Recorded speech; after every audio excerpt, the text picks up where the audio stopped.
La table. Allah dit, rappelle-toi, lorsque les apôtres dirent, ô Isa ibn Maryam, ton Seigneur peut-il descendre sur nous du ciel une table garnie d'aliments? Il leur dit, craignez Allah si vous êtes croyants. Ils dirent, nous voulons en manger, rassurer nos cœurs, savoir que tu nous as dit la vérité et en être témoin. Isa ibn Maryam dit, ô Allah, ô Seigneur, fais descendre sur nous du ciel une table garnie qui soit une fête pour nous, et du premier au dernier d'entre nous, un signe de ta part. Nourris-nous, tu es le meilleur des pourvoyeurs. Allah dit, je la ferai descendre sur vous, mais ensuite, celui d'entre vous qui ne croira pas, je le châtierai, comme je ne châtierai personne d'autre dans l'univers. Nous avons rapporté dans At-Tafsir les récits rapportés au sujet de la descente de la table, d'après Ibn Abbas, Salman al-Farisi, Ammar ibn Yasir et d'autres pieux prédécesseurs. L'essentiel est que Isa ordonna aux apôtres de jeûner 30 jours. Une fois le jeûne accompli, ils demandèrent à Isa de faire descendre sur eux une table du ciel afin qu'ils puissent en manger, s'assurer que leur jeûne a été agréé par Allah et qu'il a accepté leur demande, qu'elle soit pour eux une fête à l'occasion de la rupture de leur jeûne et qu'elle suffise pour les premiers et les derniers parmi eux, aussi bien les pauvres que les riches. Isa les exhorta à craindre Allah, car il craignait qu'ils ne soient pas reconnaissants pour cette faveur et n'apprécient pas ce miracle à sa juste valeur. Mais ils insistèrent pour qu'il adresse cette demande à son Seigneur. Finalement, Isa se leva vers son lieu de prière, vêtu d'une peau, tête baissée et les yeux en larmes. Il implora Allah avec humilité d'exaucer leur demande. Allah fit alors descendre une table du ciel, et les gens la regardaient descendre doucement entre deux nuages. Plus elle se rapprochait, plus Isa invoquait son Seigneur afin qu'elle soit une miséricorde, une source de bénédiction et de salut pour eux et non de malheur.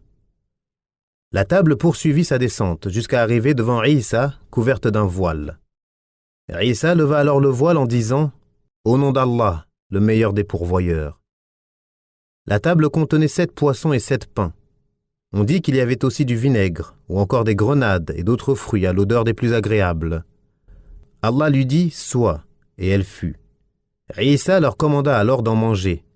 Mais ils lui répondirent « Nous n'en mangerons pas tant que tu n'en auras pas mangé. » Il leur dit « C'est vous qui l'avez demandé. » Mais ils refusèrent d'en manger les premiers. Il appela alors les pauvres, les nécessiteux et les malades, qui étaient presque 1300, et ils en mangèrent. Et tous ceux qui avaient un handicap, un défaut physique ou une maladie incurable furent guéris.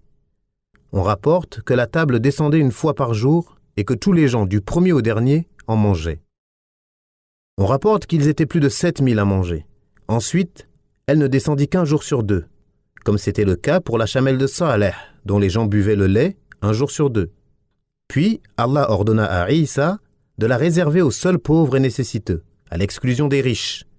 Et cela ne plut pas à de nombreuses personnes, et les hypocrites se mirent à dire du mal. La table cessa alors de descendre, et ceux qui dirent du mal furent transformés en porcs. La majorité des savants est d'avis qu'elle est descendue, comme cela est indiqué dans ce récit et dans le sens des termes coraniques, surtout dans sa parole « Je la ferai descendre sur vous », ainsi que cela a été confirmé par Ibn Jarir, et Allah est plus savant.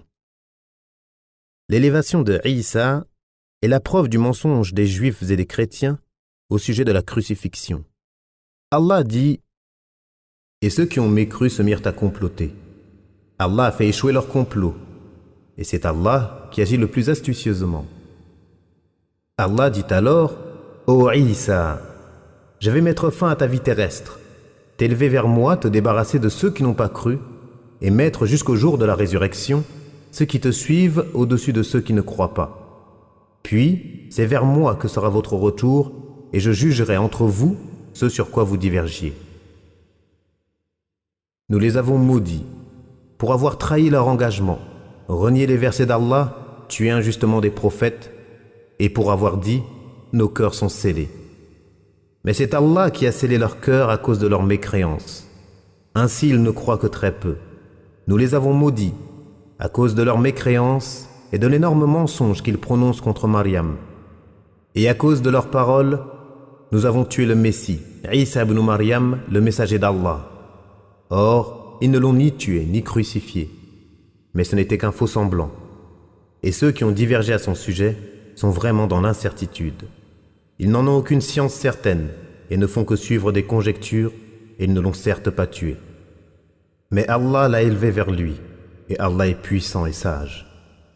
Il n'y aura personne parmi les gens du livre qui n'aura pas foi en lui, le Messie, avant sa mort. Et au jour de la résurrection, il sera témoin contre eux. Allah mentionne qu'il a élevé son serviteur, Isa, au ciel, après avoir rappelé son âme dans son sommeil, selon l'avis le plus juste, pour le soustraire aux mains des Juifs qui voulaient lui causer du tort en le dénonçant à un des rois mécréants de l'époque, qui ordonna qu'on le tue et qu'on le crucifie. Ils le cernèrent alors dans une maison de Bayt al-Maqdis. Lorsqu'ils furent sur le point d'entrer, l'apparence de Isa fut donnée à un de ses compagnons qui était avec lui, tandis que Isa fut élevé vers le ciel. Les soldats entrèrent alors et amenèrent le jeune homme qui avait pris l'apparence de Isa, croyant qu'il s'agissait bien de lui. Ils le crucifièrent et lui mirent sur la tête une couronne d'épines pour l'humilier. La plupart des chrétiens, qui n'avaient pas assisté à ce qui était advenu de Isa, crurent à la thèse des Juifs sur la crucifixion, s'égarant ainsi d'un égarement manifeste et lointain. Allah dit « Il n'y aura personne parmi les gens du livre qui n'aura pas foi en lui, le Messie, avant sa mort. » C'est-à-dire après sa descente sur terre à la fin des temps, avant le jour de la résurrection. Il descendra, tuera le porc, brisera la croix, et n'acceptera pas l'impôt de capitulation, jizya, et n'acceptera que l'islam, comme nous l'avons montré à travers les différents hadiths rapportés à ce sujet dans l'exégèse de ce verset de Surat An-Nisa. De même, de manière plus détaillée dans Al-Fitan wal-Malahim, au chapitre concernant le faux Messie. Nous avons mentionné ce qui est rapporté concernant la descente du Messie depuis les cieux, afin de tuer le faux Messie, le grand menteur, le prêcheur à l'égarement. Voici ce qui a été rapporté dans les différents récits concernant son élévation au ciel. Ibn Abi Hatim rapporte d'après Ibn Abbas, lorsqu'Allah voulut élever vers lui Isa ibn Maryam, il se rendit dans une maison où se trouvaient 12 de ses compagnons. Isa entra chez eux, la tête ruisselante d'eau, et leur dit « Certains d'entre vous me renieront 12 fois après avoir cru en moi. » Il dit ensuite « Qui de vous accepte de prendre mon apparence, d'être tué à ma place et d'être au même degré que moi au paradis ?» Un jeune homme se leva et dit « Moi ». Il lui dit « Assieds-toi ». Il répéta la même question, et c'est le jeune homme qui se leva de nouveau, mais il lui répondit encore « Assieds-toi ». Il répéta la même question, et une fois encore, ce fut le jeune homme qui se leva. Il lui dit « Alors ce sera toi ». Allah lui donna l'apparence de Isa, tandis que celui-ci fut élevé au ciel par une ouverture dans la maison. À la demande des Juifs, les soldats vinrent alors et emmenèrent le jeune homme. Ils le tuèrent et le crucifièrent. Certains renièrent alors Isa 12 fois après avoir cru en lui. Les chrétiens se divisèrent alors en 3 groupes. Le premier dit « Allah demeura parmi nous, autant qu'il voulut, ensuite il s'éleva au ciel. » Ce sont les Jacobins. Le deuxième dit « Le Fils d'Allah resta parmi nous, autant qu'il voulut, puis Allah l'éleva vers lui. » Ce sont les Nestoréens. Le troisième dit « Le serviteur et messager d'Allah vécut parmi nous, autant qu'Allah voulut, puis Allah l'éleva vers lui. » Ce sont les croyants. Les 2 premiers groupes se liguèrent contre les croyants et les tuèrent. L'islam resta caché alors, jusqu'à ce qu'Allah envoie Muhammad. Ibn Abbas dit « C'est là le sens de la parole du Très-Haut. Nous aidâmes ceux qui avaient cru contre leur ennemi, et ils triomphèrent. » Cette chaîne de transmission remontant à Ibn Abbas est authentique selon les conditions de Muslim.